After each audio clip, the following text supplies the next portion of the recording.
Avoir besoin de l'affection des autres au point de négliger sa propre personne. Ça peut paraître surréaliste et pourtant cet état psychologique est source de douleur, de souffrance chez certaines personnes. Dotés de peu de confiance en eux, les dépendants affectifs souffrent de ce manque dans tous les domaines de leur vie, notamment dans le domaine amoureux. Être prisonnier de l'affection des autres, c'est le thème de ce tout nouveau numéro des Femmes d'ici sur NCI. Restez avec nous, c'est parti.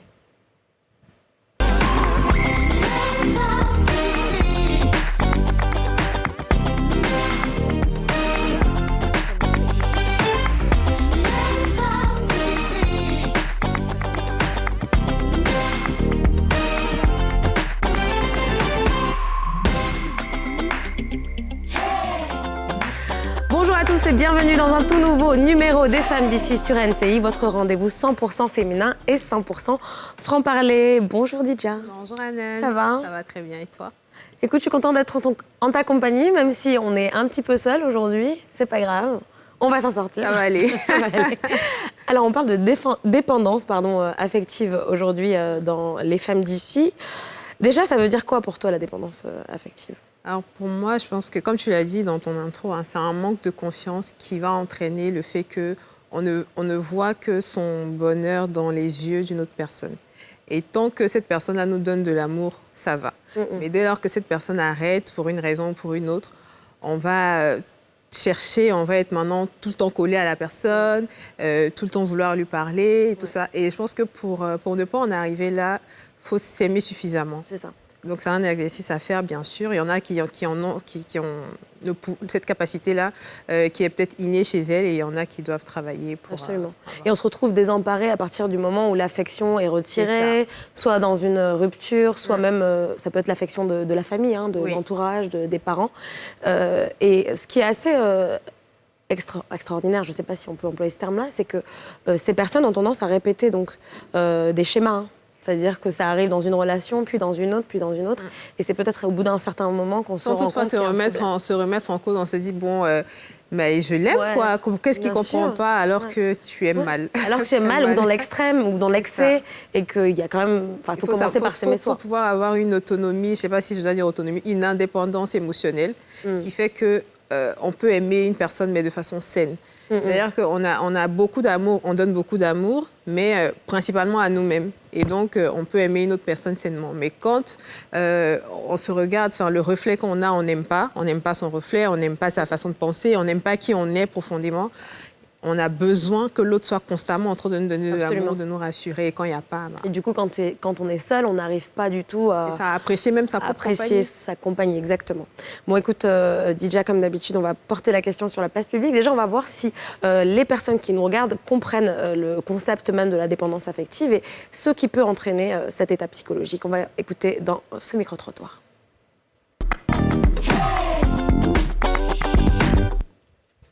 Ça fait que tu deviens dépendant, moins de considération, moins de respect, la trahison. Bon, on peut dire ça. Je pense que c'est un peu très délicat parce que quand on aime beaucoup, on peut, et que tu vois que ta partenaire t'a trompé, on peut commettre beaucoup de choses. On commet beaucoup de choses. Ça te travaille tellement que tu te dis qu'il faut forcément rendre la monnaie. Donc, pour ces genres de choses, il faut beaucoup se méfier, quand on est trop attaché en tout cas. Oui, je pense qu'il y a des risques. Par exemple, être dépendant de la personne, un manque de considération, être aussi... Il y a la trahison aussi qui est là. On peut aimer quelqu'un, l'apprécier, l'estimer, mais ne pas s'attacher réellement à cette personne-là, de peur d'être dessus demain. Alors, on a beaucoup entendu le terme attachement. Alors, je ne suis pas tout à fait d'accord, parce qu'on peut être attaché à une personne sans l'étouffer, en fait, sans envahir son espace. Et sans être dépendant, sans envahir son espace vital, en fait, parce que c'est ça qui crée le problème. Ça veut dire qu'une personne qui est dépendante va être constamment dans le téléphone, tout le temps. Elle veut tout le temps avoir de l'attention, alors qu'on peut être attaché à quelqu'un, même beaucoup attaché à quelqu'un, sans pour autant demander autant, en fait. Avec certaines limites, certaines... il faut baliser un petit peu les choses pour que ce soit fait, comme tu l'as dit tout à l'heure, de façon saine. Après, je pense que cette définition, justement, de l'amour sain et de la demande d'affection qui reste saine, c'est ça aussi qu'on va devoir définir aujourd'hui pour que nos téléspectateurs et téléspectatrices comprennent bien les choses. Alors, on va le faire aujourd'hui grâce à notre coach national, notre coach matrimonial préféré, Jean-François Yoman, qui va nous rejoindre tout de suite en plateau. On l'accueille. Bonjour, comment ça va? Très bien, aujourd'hui j'ai une télécommande. Ouais. Ah oui? Ouais, bon, on parlera de télécommande. Ok. On parlera de télécommande. J'ai décidé de changer le sujet. Ah, c'est super. Maintenant, il vient avec des petits accessoires pour expliquer les choses. Ça va aider à comprendre, en fait, cette notion de dépendance affective.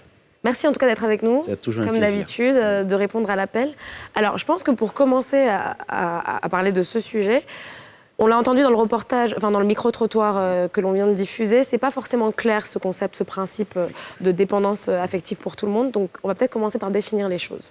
Ben, c'est peut-être aussi pour ça que j'ai fait venir ma télécommande. Peut-être plus concret. Pour être beaucoup plus concret, parce qu'on a mission aussi d'être pédagogue dans ce qu'on fait comme émission. Alors, je vais te redonner cette télécommande. Je vais me permettre de me déplacer. OK. Voilà. Merci. Et on va expliquer ensemble ce que c'est que cette notion de dépendance affective. Alors, je monte la télécommande. La télécommande, c'est quoi sa fonction? Essentiellement, de commander un certain nombre de, on va dire, de fonctions sur un téléviseur, sur un appareil électroménager ou un appareil électronique. Ouais. Si on prend donc l'appareil électronique, le téléviseur par exemple, comme étant ta vie. D'accord. Étant l'amour par exemple. D'accord. Étant une relation amicale. La télécommande ici serait un peu ce que j'attends, ce que je demande, ce que je veux que les autres fassent. Okay. Le problème avec la dépendance affective, c'est qu'on a donné la télécommande de notre vie à quelqu'un d'autre et on attend en fait que cette personne mette les images que nous voulons afin que nous puissions apprécier en fait la qualité de ce qui se passe dans notre vie. D'accord. Le truc, c'est que si la télécommande ne vous appartient plus, il n'est pas toujours évident que la personne veuille toujours mettre ce que vous avez envie de voir. Je viens de définir là assez simplement ce que c'est que la dépendance affective. C'est de remettre entre les mains d'une autre personne tout ce qui concerne votre épanouissement personnel, votre développement personnel, votre rayonnement. Ça ne touche pas que la vie, j'ai failli dire matrimoniale ou la vie amoureuse. Ça touche aussi les relations amicales. Ça touche aussi les relations fraternelles. Ça touche finalement les relations même interprofessionnelles. Parce qu'on peut arriver justement dans cette vie-là avec au départ le principe selon lequel nous sommes tous des dépendants. Ouais. L'être humain... On est arrivé seul, quoi. L'être humain est foncièrement, de façon basique, fait pour être aimé et pour aimer. Il dépend de l'amour. Et dans les premières heures de notre vie, nous avons eu besoin de cet amour. L'amour des parents, leur validation dans ce que nous avons à faire, etc. Et on grandit en étant dans cette dépendance-là. Mais le processus de vie dans lequel l'on est va nous amener à nous défaire progressivement de cette dépendance. Et ça commence à partir de la puberté. Voyez, le processus où on ne veut plus dépendre du regard des autres, où on veut s'affirmer, on veut raisonner pour soi, on veut avoir sa façon de voir les choses, etc. Se construire commence avec la puberté. Donc, à ce moment-là, il y a une grande révolte, on n'écoute plus les parents, on n'écoute plus rien, on est dans son truc, on est dans son univers. Mais psychologiquement, on rejette un peu l'éducation. Psychologiquement, c'est là où le cordon, en fait, de la dépendance va être rompu. C'est vrai qu'il y a des travers, on essaie de ramener, de baliser, mais c'est très important que vous puissiez laisser vos ados vivre pleinement leur, j'ai failli dire leur puberté, parce que c'est à ce moment-là qu'ils sont déconnectés. Vous voyez, quand l'enfant naît, on coupe le cordon avec la mère. Bien sûr. Mais en réalité, au niveau émotionnel, au niveau affectif, c'est bien plus tard. C'est à ce moment-là que ça se passe. Et puis, ce cordon-là, malheureusement, s'il n'est pas coupé, on reste dans ce besoin constant de validation. Mais après, on n'est plus avec les parents. Et c'est peut-être un moment d'interpeller aussi les parents sur le fait que l'éducation qu'on donne à nos enfants devrait être une éducation qui pense aussi au fait que les enfants sont amenés à partir.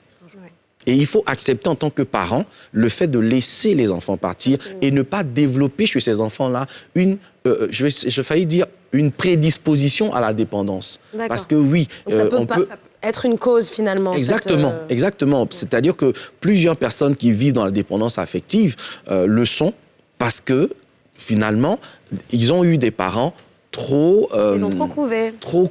Qui les ont trop couverts ou qui ne leur ont pas donné vraiment l'occasion de s'émanciper d'une certaine façon. Donc voilà, en gros, ce qu'on peut appeler dépendance affective, qui peut avoir plusieurs dimensions. Hein. Voilà. Alors, tu m'as donné cette télécommande.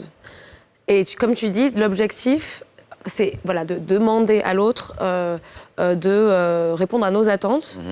Et cette personne ne va pas forcément répondre à nos attentes. Donc finalement, on est irrationnel dans nos demandes. C'est-à-dire qu'on met tous nos espoirs dans cette personne-là et on attend qu'il réponde à 100% à nos attentes. Donc c'est un manque de... Le drame avec, on va dire, le dépendant affectif ou la dépendante affective, parce que ça peut être un homme ou une femme, mais les femmes ont beaucoup plus de propension à être dépendantes affectives. Ah, c'est vrai? On ne sait pas trop pourquoi, mais certaines études ont montré que, sûrement, vu que la femme utilise beaucoup plus le côté droit de son cerveau, qui est un côté qui n'est pas très factuel, qui est beaucoup plus, on va dire, dans la créativité, dans la sensibilité, elle pourrait justement être amenée à être exposée bien plus que les hommes, qui, eux, utilisent le côté gauche du cerveau, qui est très factuel, qui est très dans le rationnel, etc. Alors, sur cette question, le dépendant affectif ne voit pas en fait qu'il est en train de mal faire. Pour lui, il ne fait que réclamer ce qu'il vous a naturellement donné. Parce que n'oubliez pas que les dépendants affectifs sont des personnes très affectives, très, très affectueuses, qui sont des personnes qui sont remplies d'amour. Le problème, c'est qu'ils vident leur réservoir d'amour en espérant que ce soit l'autre qui remplisse ce réservoir. C'est là où se trouve le problème. Sinon, comme je l'ai précisé, de manière basique, nous sommes tous des dépendants affectifs. Si je suis en relation avec ma femme, je ne vais pas dire que j'attends pas quelque chose d'elle, mais à partir du moment où cela implique une souffrance, dès que je ne reçois pas ce que je demande, dès que je ne reçois pas ce que je veux, est-ce que ça implique chez moi de la souffrance ? Ça, c'est déjà des signes qui devraient pouvoir alerter. Est-ce que j'arrive à passer toute une journée sans que j'ai besoin spécialement d'avoir les nouvelles des uns et des autres, sans que je tombe en panique? Parce qu'il y a cette idée de panique, d'angoisse qui se crée dès lors que j'ai plus en visuel l'être aimé. Et puis, troisième élément important qui permet de discerner si on est une personne qui est dépendante affective ou pas, eh bien, c'est ce besoin constant d'avoir pour soi. Donc, il y a comme une sorte de possessivité. On est possessif aussi. Donc, on est hyper possessif avec la personne aimée. On est exigeant à l'égard de cette personne. Il faut. Si ça revient dans notre langage, attention, il est possible qu'on soit en train de développer une dépendance affective parce que dans l'amour, il n'y a pas des choses qu'il faut. Ce ne sont pas des devoirs. Ce sont juste des choses qu'on aime et qu'on manifeste. Donc, on rentre en amour, pas pour recevoir, mais pour donner. Le problème avec le dépendant affectif, c'est qu'il ne donne pas pour rien. Il donne et il attend en retour. Tout le monde donne aussi pour avoir quelque chose en retour. On ne donne pas juste pour donner. Quand on est en amour, si je te donne de l'amour, j'attends en recevoir également. Le truc, c'est que tu ne t'attends pas à recevoir forcément le même amour ou la même intensité. Le problème avec le dépendant affectif, c'est que, comme je dis, il vous donne le paquet pour espérer recevoir le même paquet. Et pas moins. Et il y a une exigence chez le dépendant affectif, c'est que pour lui, vous êtes responsable de son bonheur. Tout comme il s'est rendu, sans qu'on ne lui demande, responsable de votre bonheur. Donc, il va créer des conditions qui vont susciter un peu une sorte de culpabilité chez l'autre. C'est ça. Voilà, il va être dans un système dans lequel il a besoin d'avoir les nouvelles de l'autre, mais en fait, ce n'est pas pour l'autre, c'est pour lui. Donc attention. C'est un peu égoïste. Exactement. Et ça, on ne s'en rend pas compte, mais le dépendant affectif, il n'est pas dépendant de l'autre, il est dépendant de l'amour, de l'affection de l'autre. Ce qui veut dire que ça peut être Anna ou ça peut être Kadi. C'est pas le problème. Le problème, c'est l'amour. Donc, on va dire que le dépendant affectif, il aime la façon dont vous l'aimez. C'est ça qui est important pour lui. C'est pas vous en tant que tel. Et c'est là où on dit, effectivement, il y a problème. Parce que ce n'est pas, tu ne m'as pas appelé, tu ne sais même pas ce qui s'est passé avec moi, tu ne sais même pas si j'ai eu ceci. Il ne se dit pas, peut-être que tu as été occupé, peut-être que tu as... Donc, il ne pense pas à l'autre, en fait. Alors, ça veut dire que la personne en face n'est jamais à la hauteur, finalement. La personne en face n'est jamais à la hauteur parce que le puits de la personne dépendante affective est un puits sans fond, à la vérité.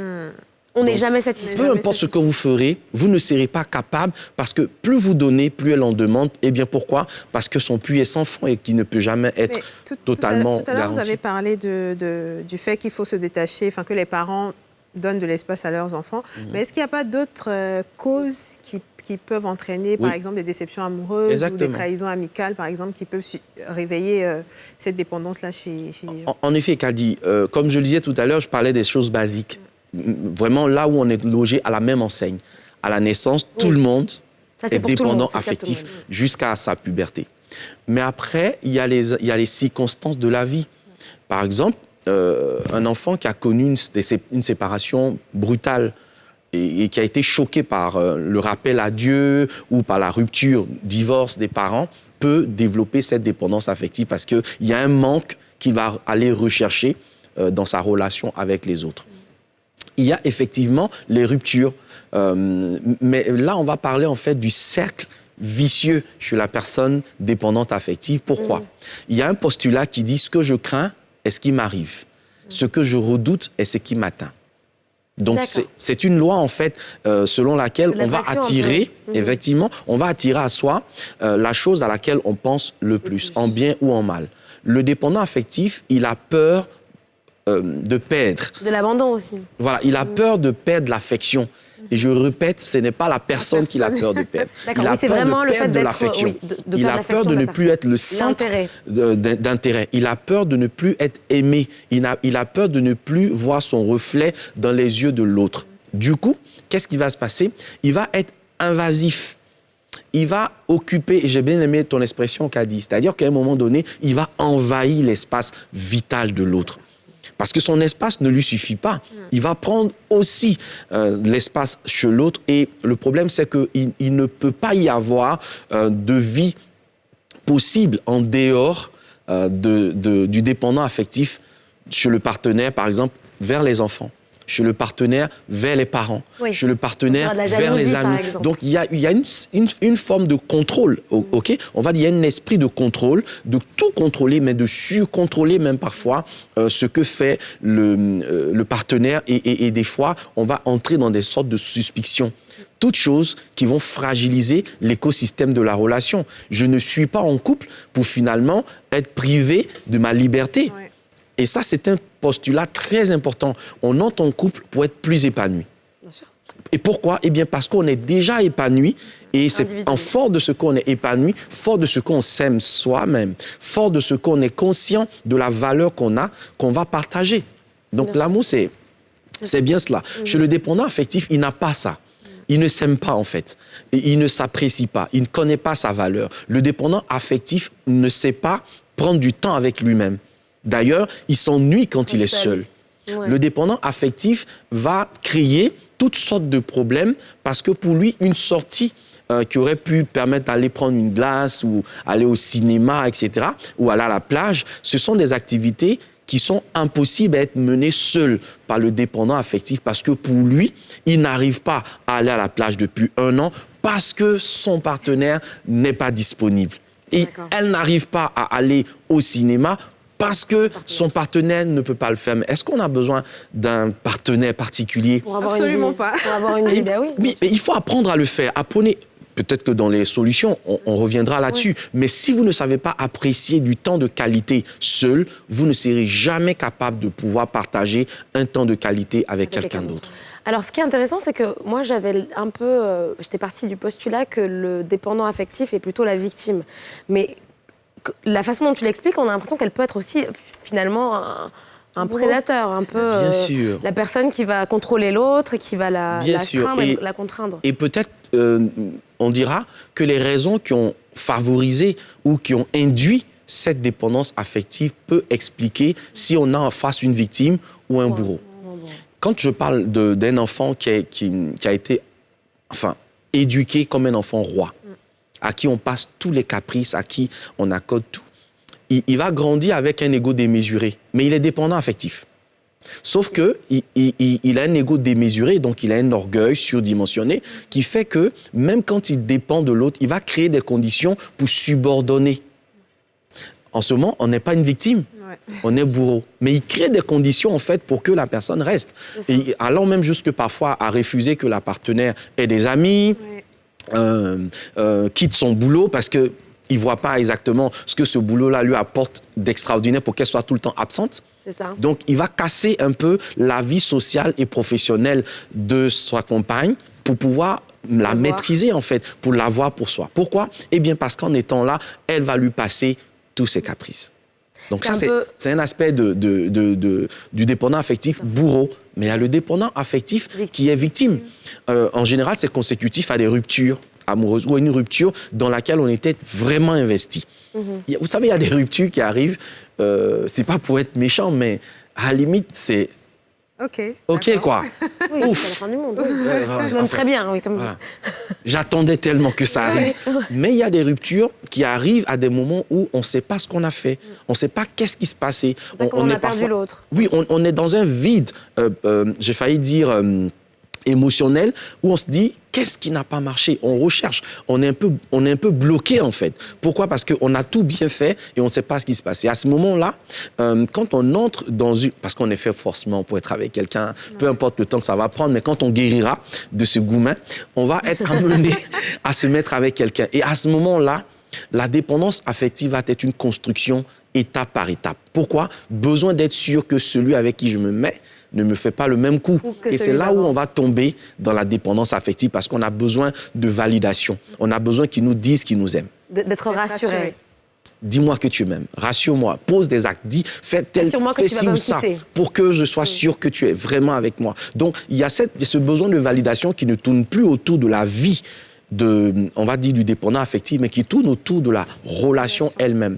C'est-à-dire que finalement, en lui, le dépendant affectif, c'est même pas, faut même pas que je te dise qui c'est, il sait même pas en fait ce dont il a besoin pour être équilibré. Mais il exige en fait de celui qui est en face, ça peut être son homme ou sa femme, il va exiger qu'en fait ce soit à lui de trouver ce qui manque. C'est compliqué là. Combler ces vides, quoi. Déjà, tu sais même pas ce que tu veux. Et il faut que je trouve en fait ce que tu veux. Et des fois, ça va pousser aussi le partenaire sur un piédestal. Parce que oui, le dépendant affectif, il place le partenaire sur un piédestal et manque de peau pour le partenaire, il veut pas décevoir. C'est ça. Et comme il ne veut pas décevoir, il n'arrive pas aussi parfois à dire à l'autre « je ne suis pas capable de faire ci ou ça » parce qu'il voit la réaction que cela peut susciter ou l'angoisse ou la tristesse que cela peut engendrer. Donc sans le vouloir, le dépendant affectif peut transformer son partenaire en menteur. Ouais. D'accord, donc causer aussi des dérives chez l'autre. Exactement. Et alors, si on y prend garde... Ouais. Il y a une dérive véritable dans notre manière d'être, dans notre manière de faire avec le dépendant affectif. Et parfois, ce n'est plus de l'amour, mais de la compassion plutôt, de la pitié même qu'on a pour le dépendant affectif parce qu'on ne veut pas rompre ou on ne veut pas dire que c'est fini, de peur que ça ne devienne quelque chose de dramatique en fait. Alors Jean-François, on va continuer, poursuivre la conversation dans quelques instants. Ce sera juste après une courte page de pub. Restez avec nous. À tout de suite.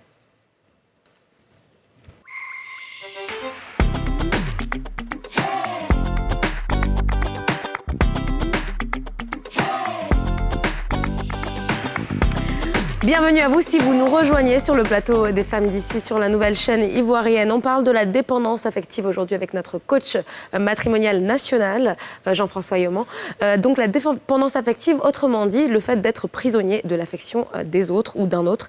Alors juste avant de partir en pub, Jean-François, tu nous expliquais donc que les dépendants affectifs, même quand ils sont des victimes, parfois peuvent entraîner des comportements de dérive finalement chez la personne aimée. Exactement, des dérives au niveau du partenaire, modifier même parfois l'état, on va dire, mental du partenaire. Des fois, il peut causer de la déprime ou elle peut causer de la déprime chez le partenaire.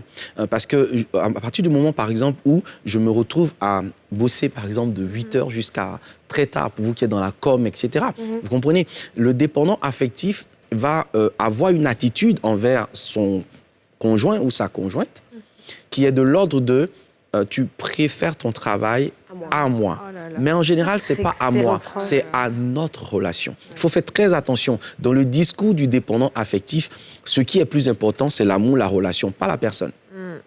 Donc, si vous faites attention au discours, vous vous rendrez compte qu'il ne ramène pas les choses à votre personne. Il ramène ces choses à sa personne, à la relation et à l'amour et à l'affection. Il ne dira pas, par exemple, c'est des questions que le dépendant affectif ne vous posera pas. Est-ce que je t'aime comme tu aurais aimé être aimé? Parce que s'il pose cette question, eh bien, c'est pas conscient. Mais s'il pose cette question, si on se posait tous cette question, on saurait si oui ou non on est dépendant affectif ou pas. Est-ce que je t'aime comme tu aurais aimé être aimé? C'est une question très puissante. Grande question, et ça, ce sont les questions en coaching. C'est des questions très puissantes. Surtout qu'on a des façons d'aimer différentes, et des façons d'aimer être aimé qui sont différentes. Exactement. Parce que quand je dis, est-ce que je t'aime comme tu aimerais toi être aimé, pas comme moi j'aimerais t'aimer. Parce que comme moi j'aimerais t'aimer, c'est pas toi que j'aime, c'est moi que j'aime.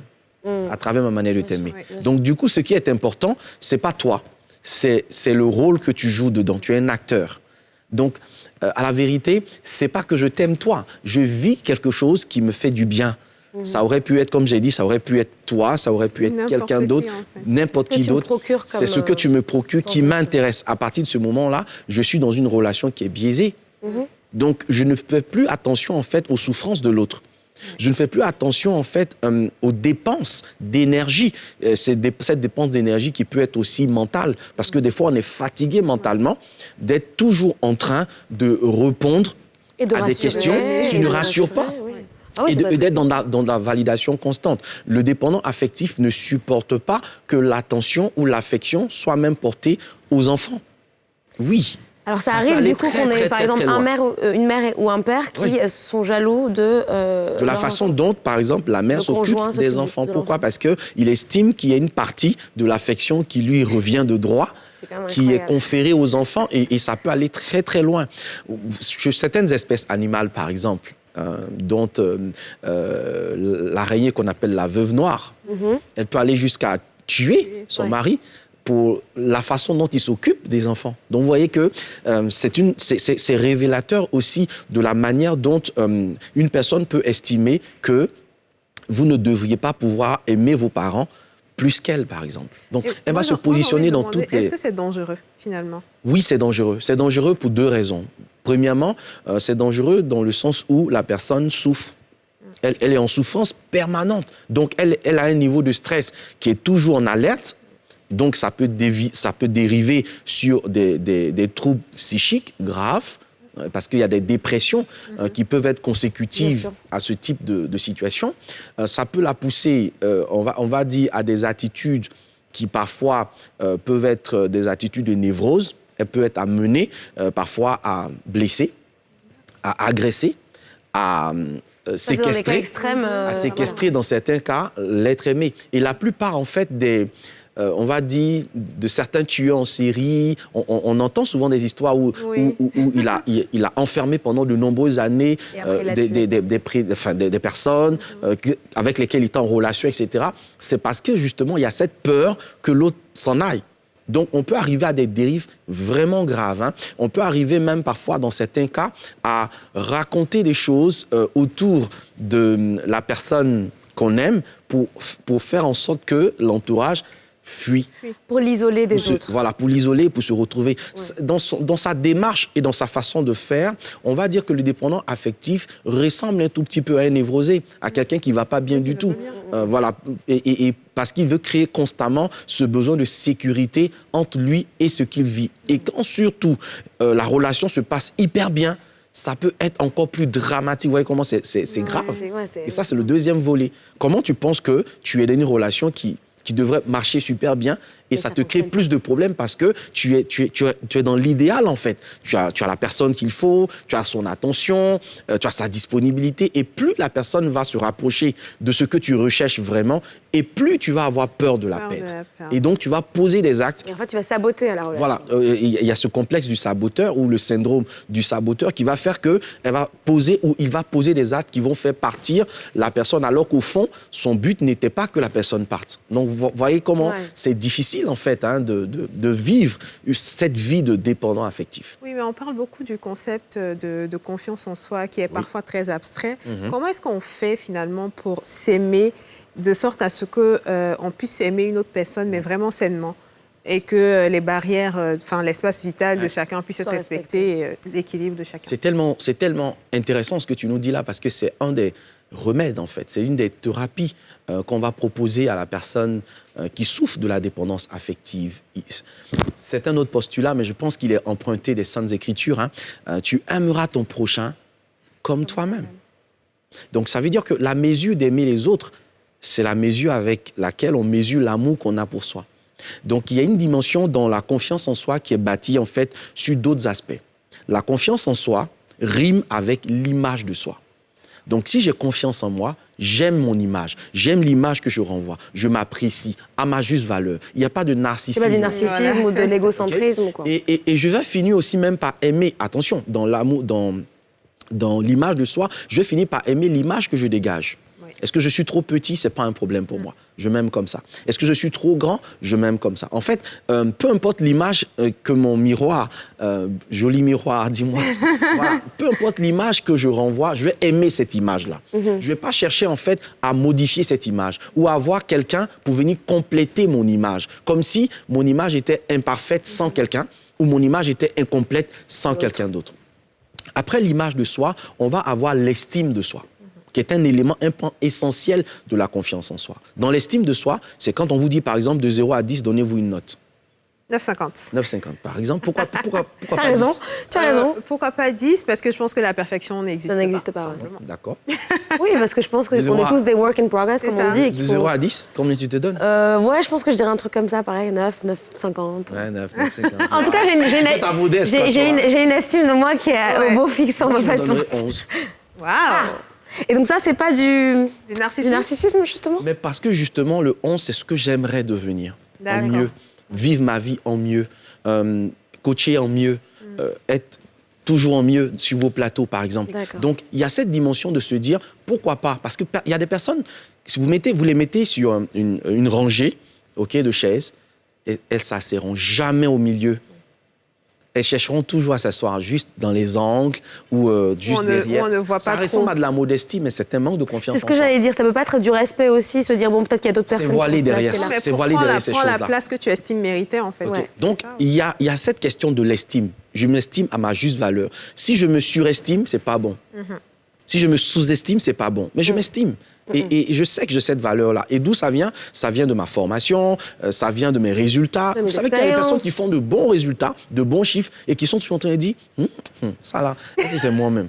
Ça là, c'est pas la chance. Oui, absolument. Il y a des personnes qui ont un parcours professionnel, un parcours de vie extraordinaire, mais qui sont tout le temps en train d'apprécier d'autres personnes. Et de se remettre en question. C'est bien de se remettre en question, mais parfois, il faut se célébrer. Oui. Et les petites victoires, il faut les célébrer. On est apte tout de suite à dire ça n'a pas marché, je vais travailler davantage, mais on ne se célèbre pas quand on a fait quelque chose qui a bien marché. Combien sommes-nous à dire bravo? Moi, je le dis parfois, quand même. Voyez? Franchement, je dis oui. Franchement, il faut le dire. Il faut le faire. Mais finalement, c'est un travail c'est un travail, oui, ça vient. Et ça vient progressivement. C'est pas forcément. Comme je dis, la confiance en soi, c'est une construction. C'est pas quelque chose qui se fait la veille au lendemain. Non. Vous voyez? Donc, il y a cette idée-là aussi, par exemple, derrière l'estime de soi, il y a l'affirmation de soi. Vous voyez, il y a des personnes qui n'arrivent pas à dire qui elles sont. Elles semblent arrogantes de dire, par exemple, je suis une belle femme, ou je suis un bel homme, ou je suis ci, je suis ça. Être capable. Et c'est ce qui fait que, peut-être on va faire un peu de digression, mais ça impacte, par exemple, leur entretien d'embauche. Parce qu'ils sont incapables de se vendre, incapables de dire aux recruteurs, voilà ce que je suis capable de faire. Voilà pourquoi vous avez besoin de moi. Voilà ce que je vais apporter comme plus-value. Si je suis dans votre entreprise, il a du mal à le dire parce qu'il n'arrive pas à s'affirmer. Donc, vous voyez que ce sont différentes séquences dans la confiance en soi. Il faut réunir ces 4 aspects pour qu'on dise de vous que vous êtes un homme ou une femme qui a confiance. Oui, mais alors, concrètement, Jean-François, parce que j'imagine que pour ces personnes qui, comme tu l'as dit tout à l'heure, entrent dans le cercle vicieux de la dépendance affective, qui peut-être de base avaient une certaine confiance en eux qui s'est dégradée au fil du temps, comment est-ce qu'on peut réussir à sortir un peu la tête de l'eau et à la reconstruire, cette confiance? Le deuxième exercice, après donc travailler sur sa confiance en soi, le deuxième exercice, c'est apprendre à apprécier les moments qu'on passe seul. Et les personnes que j'accompagne dans ce domaine-là, on a des exercices extraordinaires. Passer toute une journée sans prendre de nouvelles de l'autre, mais prévenir, de dire, OK, chérie, indisponible pendant 4 heures, pendant 6 heures, voilà. et ne pas être amené à appeler pour savoir où il est, qu'est-ce qu'il est en train de faire, est-ce que ça se passe bien, parce que même des fois, derrière, je voulais juste m'assurer que tout va bien. En fait, il faut se faire violence dans un premier temps. Il faut se faire violence. Et aujourd'hui, le téléphone portable n'arrange rien du tout. Parce que ça devient un moyen de rapprochement, et de contrôler un moyen de contrôle, en fait. La communication tout le temps, en fait. Voilà. Donc, il y a des exercices comme ça. J'en ai parlé. Aller à la plage toute seule, ça ne vous pose aucun problème. Sans enfant, sans mari, sans la femme. Allez-y, tout seul. Passez du temps avec vous-même et appréciez ce qui se passe dans ce temps-là. Allez au cinéma, une séance dure entre 1h15, 2h. Je le fais tout le temps. Je sais qu'il y a beaucoup de proches qui ne comprennent pas ça chez moi, mais je suis une personne solitaire et j'aime le temps que je passe avec moi-même, aller au restaurant, aller au restaurant seul, j'aime beaucoup. À la plage, prendre juste un livre, mais les gens ne comprennent pas ça. Mais les gens ne comprennent pas forcément. Exactement, parce que comme je dis, tu n'aimes pas les gens. De façon basique, on a été éduqués, formatés pour dépendre les uns des autres. Et malheureusement, si on ne fait pas attention à cela, on va rester dans un système dans lequel on n'arrive pas à s'apporter à soi-même ce qu'on pense mériter. Parce qu'on n'est jamais mieux servi que par soi-même. Et si on ne s'aime pas suffisamment, on ne sait pas s'offrir, par exemple, et ça c'est le troisième exercice, apprendre à se faire plaisir en s'offrant des cadeaux. Vous savez, le dépendant affectif... Genre, j'ai fait quelque chose, je mérite, je vais m'acheter un cadeau. Et même pour rien. Même pour rien. Voilà, je décide qu'après cette émission, j'ai un peu de sous, je passe dans une joaillerie, je me fais plaisir, sans que j'attende que ça vienne de quelqu'un d'autre. Parce que je l'ai dit, avec la télécommande, s'il ne met pas la chaîne NCI, par exemple, au moment où les femmes d'ici passent, s'il veut aller regarder quelque chose d'autre, qu'est-ce que tu fais ? Donc, il faut que tu récupères la télécommande de ta vie à un moment donné et que tu puisses dire, OK, à des moments, parce que je suis amené à... Il y a une interdépendance. Vous voyez, je ne parle pas de dépendance, mais d'interdépendance. Autant j'aime passer du temps avec toi, il faut que je ressente que ce temps qu'on passe ensemble te fait du bien également. Je t'apporte quelque chose en termes de qualité de temps qu'on passe ensemble. Donc, si on fait des activités qui me plaisent, il faut qu'on arrive à faire des activités aussi qui plaisent à l'autre. Voilà où il y a l'équilibre, en fait, dans cette interdépendance de la vie de couple, par exemple. Mais quand on ne fait que quelque chose pour qu'une seule des parties prenne son pied, il y a problème, aussi bien dans la sexualité comme dans tout le reste. Et puis, un autre exercice très important, mais qui est vraiment, vraiment hyper important, c'est de se faire suivre. C'est de faire accompagner. Donc finalement, tout seul, c'est un peu compliqué. Voilà, parce que tout seul, avec tout ce que je viens de vous dire, quand on n'est pas accompagné et qu'on veut mettre ça en œuvre, on est dans la logique que ce qu'on fait est normal. Est-ce que le fait de prendre des nouvelles de quelqu'un qu'on aime, d'être tout le temps en train de lui envoyer des messages, d'être tout le temps en train de s'inquiéter pour la personne, est-ce que c'est mauvais? Non. Vous voyez, en soi, non. C'est pas mauvais. Mais quand je n'ai pas le retour de la personne, comment je me sens? Je me dis, il va me rappeler ou elle va me rappeler plus tard. Sauf que le dépendant affectif, quand on a ce détachement, c'est tranquille. On ne pense pas négativement. Mais le dépendant affectif, en fait, il a une pensée négative. Voire de la paranoïa, non? Voire de la paranoïa. Des fois, il va se dire, il y a le pire qui arrive. On peut estimer qu'il est occupé en train de travailler, ou son téléphone était sous silence, ou qu'il était, je ne sais pas moi. On peut imaginer une situation valorisante ou une situation positive qui nous aide à attendre, d'avoir le retour qu'il faut. Donc, ce sont des séances qui vont aider. Et puis, des fois, en tant que coach, on fait aussi de la recommandation. Parce qu'en accompagnant la personne, vous vous rendez compte qu'en fait, c'est une névrose. Vous vous rendez compte que c'est un problème qui est psychiatrique et qui a besoin aussi d'interaction médicamenteuse. Parce que des fois, la personne a besoin d'être sous traitement médicamenteux pour pouvoir reprendre, j'ai dit, une vie normale. Parce qu'il y a une peur profonde, une peur bleue à l'intérieur de la personne qui est telle que elle a même parfois peur que son partenaire meure dans le sommeil. Donc, elle va réveiller le partenaire. Non, je voulais m'assurer que tout va bien. Même avec les enfants aussi. Bien sûr, oui. Voilà, donc c'est vraiment important qu'à un moment donné, quand on constate ça et qu'on est en couple ou pas, ça peut être une amie aussi, parce que des fois, il y a cette dépendance affective dans l'amitié, où elle veut une amitié exclusive. Elle ne supporte pas que tu puisses être aussi ami avec quelqu'un d'autre, que tu puisses aimer d'autres personnes, que tu puisses partager avec d'autres personnes. Ça va jusque sur les réseaux sociaux. Se désabonner de ta page ou de tes réseaux sociaux juste parce que tu commentes beaucoup plus les images des autres, les photos des autres. Très loin, ces questions de dépendance affective. Et quand on est une personne comme ça, on ne comprend plus pourquoi finalement on est quelqu'un de bien, quelqu'un d'affectueux, et puis il n'y a personne qui nous apprécie ou qui reste. Et posez-vous cette question. Pourquoi est-ce qu'elle est si affectueuse, elle est si douce, si avenante, si tout ce que vous voulez, et qu'il n'y a personne qui partage son quotidien? Parce que des fois, ça peut être un étau qui se resserre au fur et à mesure. Et comme je vous ai dit, c'est pas toujours évident d'être dans l'environnement d'une personne qui surcontrôle en fait votre vie. Vous avez l'impression de ne plus vivre à la vérité. Donc voilà. Merci beaucoup, Jean-François Yoman, pour ces informations, comme d'habitude, très claires et très intéressantes. Vous avez entendu le message. Si vous vous reconnaissez dans ces comportements, donc récupérez la télécommande et reprenez les commandes de votre vie. C'est pas mal ce que j'ai dit. Oui, c'est exactement ça. C'est très bien. Merci encore, Jean-François. On se retrouve dans quelques instants pour la 3e partie de cette édition des Femmes d'ici. À tout de suite.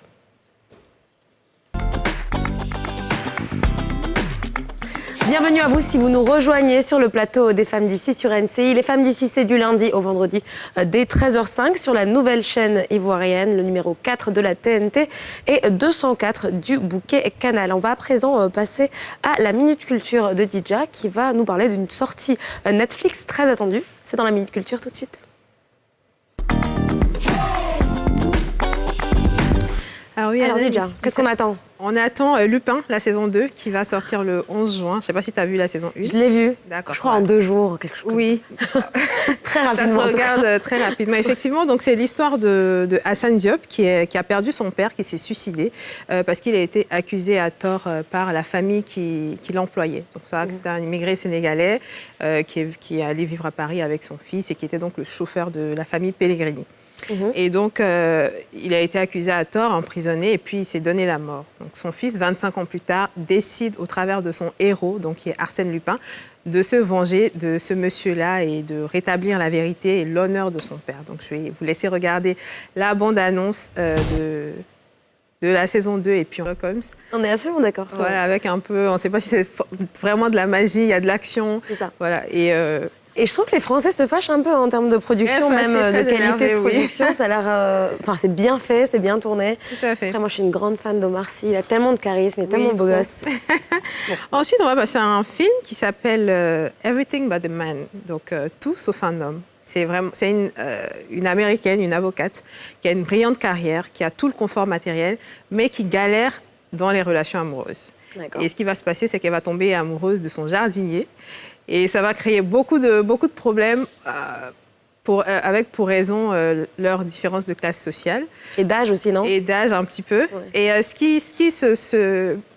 la question qui revient dans ce film, c'est que les femmes qui ont réussi, les femmes qui réussissent, galèrent à trouver un homme qui finalement les correspondent tout simplement, parce que ce sont des femmes qui sont très fortes, des femmes qui sont suffisantes. Donc, pour entrer dans leur vie, c'est pas très compliqué. Très évident. C'est pas très évident. C'est ça. Donc, c'est un film que je vous invite à regarder. C'est un thème qu'on va développer très bientôt dans Les Femmes d'ici.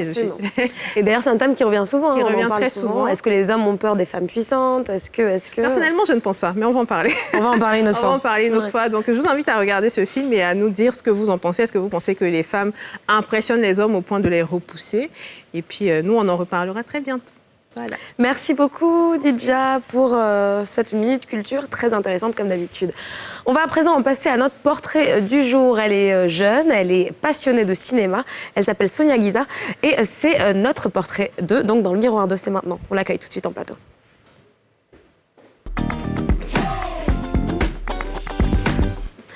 Bonjour Sonia. Bonjour, bienvenue.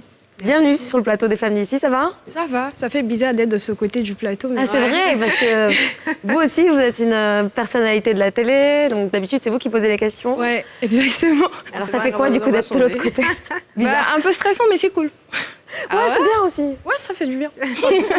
Bon, alors la passion du cinéma, ça vient d'où? Ça commence comment? Ça commence comment? Ça vient d'où? Je suis en école de journalisme, j'entends parler de blogging, je veux être journaliste culturelle. Je me rends compte que ça va être difficile parce que je suis étudiante en Côte d'Ivoire et que la culture, c'était pas, franchement, quand je finissais l'école, c'était pas... Oui, au centre des Voilà, c'était pas encore autant développé vu qu'il n'y avait pas encore autant de chaînes. Donc je crée un blog où je parle cinéma. Et donc, de fil en aiguille, à force d'en parler, je lis. Et le blog, il prend. Et je prends. Et puis, tout prend. Mais moi, j'ai envie de te demander, quelle analyse tu fais du cinéma ivoirien? Quelle analyse? Je trouve que ça stagne un tout petit peu. Ça stagne. On est pas mal dans la complaisance. On ne se forme pas. Mais il y a des jeunes passionnés, il y a des gens qui essaient de faire bouger les lignes et donc on ne va pas tout le temps tirer dessus. Mais je pense qu'il y a encore du boulot. Il y a encore du boulot. Il n'y a peut-être pas encore les infrastructures qu'il faut pour que ça se développe comme il faut.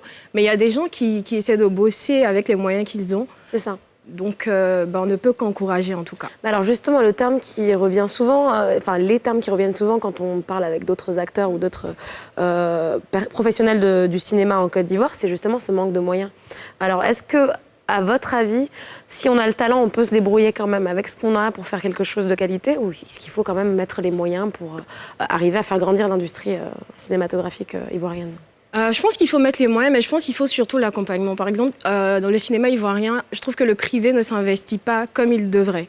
Je comprends, ils ne veulent pas prendre de risques. Par exemple, les banques, ils se disent que c'est pas un truc fructueux. Par exemple, comme au Nigeria, où le cinéma nigérien vit que du privé. Alors qu'en Côte d'Ivoire, ils comptent sur l'État. Le ministère. Sur le ministère, qui ne peut pas financer tout le monde. Ils vont que financer des personnes qui ont déjà produit des trucs, qui ont marché. Et donc, on se retrouve dans un cercle où c'est que les mêmes personnes qu'on voit. Oui, c'est vrai. Ouais. Et je me suis rendu compte aussi qu'il y a d'autres sources de financement que, vu que les gens ne cherchent pas, qui ne savent pas, alors qu'il y a des sources de financement, par exemple, qui nous attendent et que ils ne connaissent pas parce qu'ils ne cherchent pas. Quoi. Donc, tu vas donner quelques pistes. Oui, il faut donner l'information. Par exemple, en France, il y a une convention qui a été signée en 1995 entre la Côte d'Ivoire et le CNC.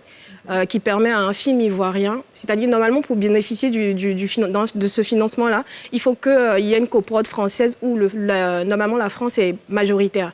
Alors que grâce à cette convention, même si on coproduit avec un Français et que par exemple il a 20%, il apporte que 20% du financement, on peut demander, comme si on était un film français, demander toutes les sources de financement qu'un film français pourrait demander. Et moi je savais pas, et au moment où je fais mon mémoire, parce que j'ai étudié, j'appelle, on me dit depuis que le fonds a été créé, ça n'a jamais été demandé. Et donc je demande, il existe toujours. Il dit, il existe que normalement, tant que les deux pays ne décident pas de l'annuler, le fonds, chaque 2 ans, il se renouvelle. Mais ça arrive au point où ils se disent, bon, écoute, personne ne veut de l'argent, on annule. Donc j'étais choquée parce que moi, j'allais pour avoir la liste des films qui en ont bénéficié. On dit, non, on n'a pas de liste.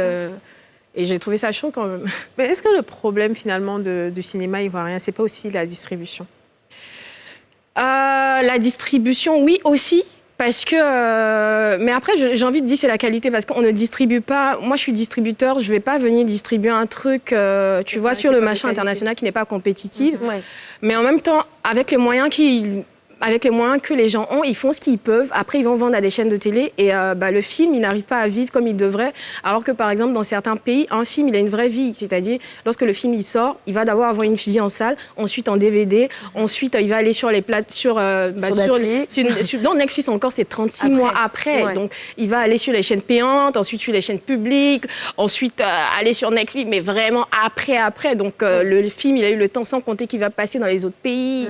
Dans les festivals, tout et tout. Donc, le gars, même s'il a investi 5 millions d'euros, il se retrouve à 10 millions d'euros après. Alors qu'ici, il suffit qu'il fasse 9000 entrées en salle, il est content.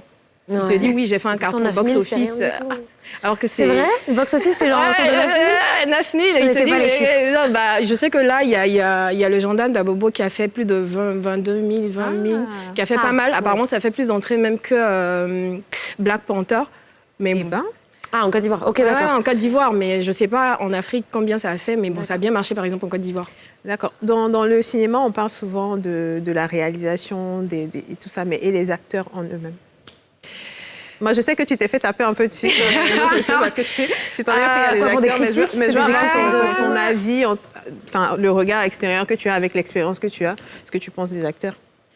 Je pense que les acteurs, ils sont à l'image des réalisateurs parce que c'est le réalisateur qui fait la mise en scène. Donc, si le réalisateur même, il ne sait pas exactement ce qu'il veut et qu'il veut juste des belles gosses qui viennent avec leurs vêtements, faire des décolletés, bien sûr qu'à la fin, il sera content. Je pense aussi que beaucoup des acteurs en Côte d'Ivoire, ils sont beaucoup dans du m'as-tu vu. Tu vois, ils viennent juste parce qu'ils veulent sortir à la télé. Ils sont tous passionnés de cinéma. Pourquoi tu veux faire du cinéma? Parce que c'est ma vie. Oui, mais pourquoi c'est ta vie? Est-ce que tu pourrais aller te former? Est-ce que tu... Ouais. Et là, il n'y a plus personne. Quand tu dis, est-ce que tu pourrais tout laisser là, aller te former, payer des millions pour te former? Ouais, mais tu sais, le cinéma ici, là, ça commence à parler chinois. Donc, je me dis, ouais, bon, ils sont tous passionnés. C'est pas assez profond, quoi. Ouais, c'est pas assez profond. C'est juste qu'ils savent qu'ils vont être vus à la télé, ils vont aller à des trucs gratis, tout et tout. Mais sinon, même blogueuse, vous allez à des trucs gratuits. Hein, donc, au pire, soyez blogueur. Moi, je sais. Même si ça vous fera de la concurrence. Non, moi, tranquille. Hein. Il y a de la place pour tout le monde. Est-ce que l'avenir du cinéma ivoirien est peut-être dans justement le streaming, dans les plateformes de streaming? Parce qu'on sait que, par exemple, Netflix Africa est plutôt sur le marché anglophone. Très, très peu de films francophones. Je ne sais même pas s'il y en a, d'ailleurs. Est-ce qu'on peut envisager, justement, qu'ils s'intéressent plus à notre marché? Ouais, je pense qu'ils vont s'intéresser. Il y a Sarko et Mangane qui a une série francophone sénégalaise qui est passée. Il y a Mati Diop qui est passée, qui est sénégalaise. Mais est-ce que l'avenir est là? Moi, je doute fort qu'on puisse juste rentabiliser un film en passant sur une plateforme. Ouais. Sauf si vous avez été financé par la plateforme, comme certains films nigérians qui sont financés par Netflix. Maintenant, c'est des productions Mais pour vraiment qu'il y ait une industrie, pour qu'un film puisse vraiment vivre, moi, je pense qu'il faut toutes ces étapes-là, la salle, peut-être pas les DVD, parce que je ne sais plus qui regarde les DVD. Moi, je n'en regarde plus, mais bon, il y a des vieux qui regardent. Mais vraiment tourner, c'est-à-dire que le film, quand tu es ivoirien, ton film ne passe pas juste en Côte d'Ivoire. Il y a des salles un peu partout en Afrique. Il y a pratiquement 100 salles en zone francophone. Passer dans toutes ces salles-là, au moins, pourquoi pas au Nigeria, en France, d'autant plus qu'ils sont de plus en plus consommateurs de films africains parce qu'ils veulent... Bref, ça fait joli. Donc, voilà. Donc, moi, ça serait de passer dans pas mal de salles parce qu'on ne peut pas juste rentabiliser avec... Non, j'y crois pas du tout à cette économie-là. D'accord. Alors, une autre question aussi, c'est plus personnel pour le coup. Le blogging, c'est en individuel, c'est en indépendante que vous voulez continuer à le faire ou... Blogging... Moi, aujourd'hui, j'avoue, je me considère moins blogueuse parce que j'écris plus autant. D'accord. Mais ouais, s'il faut continuer, ça serait toujours en indé parce que c'est en indé, je pense, j'ai essayé de travailler avec d'autres personnes, mais j'ai ma manière d'écrire. Ouais. Et c'est difficile pour quelqu'un d'écrire comme ça parce qu'ils ont peur de se faire taper dessus, ils ont peur de perdre certains de leurs amis. Et puis moi, j'ai dit, ça fait partie du jeu, quoi. Ça fait partie du jeu, c'est pas contre la personne, c'est contre son travail. Genre, quand je critique, par exemple, un film, je dis pas, t'es pas belle, t'es pas... Non, je dis juste, ça, ton plan, il n'exprime rien, en fait, c'est... Ouais. Je l'ai dit quoi. Et c'est votre point de vue, quoi. Ouais, c'est mon point de vue. Et genre, j'ai pas la science infuse. C'est mon point de vue, c'est ce que j'ai regardé, avec ce que j'ai appris, ce que j'ai ressenti. Et après... Ouais. D'accord. Eh ben, on va passer à une petite interview qui s'appelle Interview Tac au Tac, et c'est tout de suite.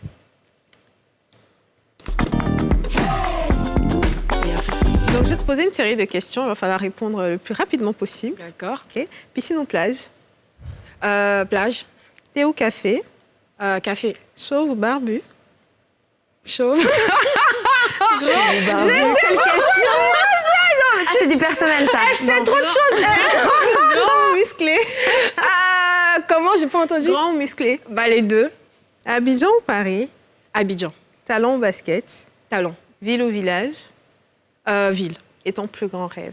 Mon plus grand rêve, ça serait que le cinéma ivoirien puisse s'exporter, que les professionnels du cinéma puissent vraiment vivre, c'est-à-dire qu'on ait des stars qui nous fassent rêver, c'est-à-dire quand on voit qui n'est pas fin, c'est-à-dire j'ai pas envie qu'ils viennent nous faire des appels aux dons parce qu'ils sont malades et tout. Ça serait une vraie industrie où on a de vrais professionnels qui vivent de leur art.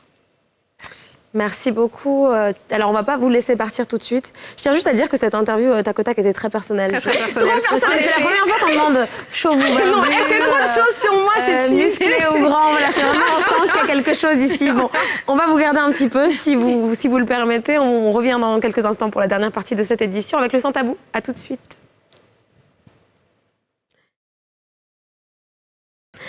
Bienvenue à vous si vous nous rejoignez pour la toute dernière partie de cette édition des Femmes d'ici. On est passé au labo car c'est l'heure du Sans Tabou. Notre discussion justement sans tabou, c'est tout de suite. Sonia, ça va toujours? Ça va, ça va. Alors, le Sans Tabou, c'est vraiment une question que l'on pose à notre public. On fait un petit sondage sur Internet pour voir ce que les gens pensent justement de cette question-là. Et c'est vraiment, il faut parler avec le plus de franchise possible. Je pense que c'est un sujet qui polarise. En tout cas, la question aujourd'hui, c'est faut-il toujours être honnête avec son entourage ou de manière générale, quitte à blesser l'autre? Alors, il faut savoir que 78% des personnes interrogées ont répondu oui, il faut, quelles que soient les conséquences, et 22% ont dit non, il ne faut pas. Vos avis? Moi, je suis entre les deux. Parce que je pense qu'il faut être honnête aussi, en toutes circonstances, et de pouvoir ne pas mentir en fait à la personne qui est en face de nous. Après, ça dépend de quelle vérité on veut dire. Est-ce que c'est une vérité qui est toute simple, du style demain, est-ce que tu peux mettre un peu de citron avant de prendre ta douche? Non, tu sens pas bon, quoi. Voilà. Ou tu peux manger un peu plus de... Ou tu peux faire un bain de bouche ou manger un peu plus de... de bonbons mentholés. Voilà, ce genre de choses-là. Ça, c'est pas vraiment méchant. Mais des fois, ça va toucher... Attends, je t'interromps. Dire à quelqu'un, en gros, faire comprendre à quelqu'un qui sent pas mauvais ou qui pue de la gueule, c'est un peu... Moi, je pense que ça peut être méchant, ça peut être ressenti. Tu rends service à la personne, en fait. Parce qu'il y a sans doute plusieurs personnes qui l'ont remarqué, mais qui n'osent pas le dire et qui critiquent derrière. Donc, si toi, tu prends l'initiative de lui dire, au contraire, il devait se sentir... voilà. Maintenant, si c'est vraiment quelque chose qui va toucher la vie privée d'une personne, qui va vraiment... Quand toi-même, tu es en train de penser à ce que tu vas dire, tu sais que ça va faire mal. Faut pas juste être mal élevé. Pardon, de dire ça et dire oui, moi je suis simplement honnête. Parce que parfois, c'est vraiment du foutage de gueule qui se cache derrière je suis honnête. C'est exactement ce que j'allais dire. Je pense que beaucoup de personnes se cachent derrière je suis juste quelqu'un de franc, moi je dis les choses telles qu'elles sont, je passe pas par quatre chemins. Et je pense que c'est une excuse aussi pour justement offenser les gens et se targuer d'être quelqu'un de franc. Et moi j'ai envie de dire, ça va vraiment dépendre de ta relation avec la personne. Je pense que la vérité ne doit pas provenir de n'importe qui. Il y a des personnes, elles n'ont pas à te dire des choses sur toi, sur ce qu'elles pensent de toi, sur ce qu'elles pensent de ce que tu devrais. Exactement, quand t'as rien demandé. À la rigueur, si t'as demandé, c'est autre chose. Mais ouais, j'ai un peu de mal avec ça parce que j'ai l'impression qu'aujourd'hui, il y a beaucoup de personnes qui vont avoir tendance à juste offenser les gens et se dire oui, mais aujourd'hui, on peut s'exprimer, la liberté d'expression. En plus, de toute façon, j'ai dit la vérité. La vérité, si elle blesse, il faut faire attention, quoi. Ouais, je pense. Bon, après, moi, je suis d'accord avec toi, du coup. Ça dépend d'à quel point on est proche d'une personne et de la manière dont on le dit. Mais j'ai appris que il y a par exemple, en couple, est-ce qu'il faut tout se dire, par exemple? Les vérités, oui. Les vérités, est-ce qu'on a envie de tout savoir? Par expérience, non.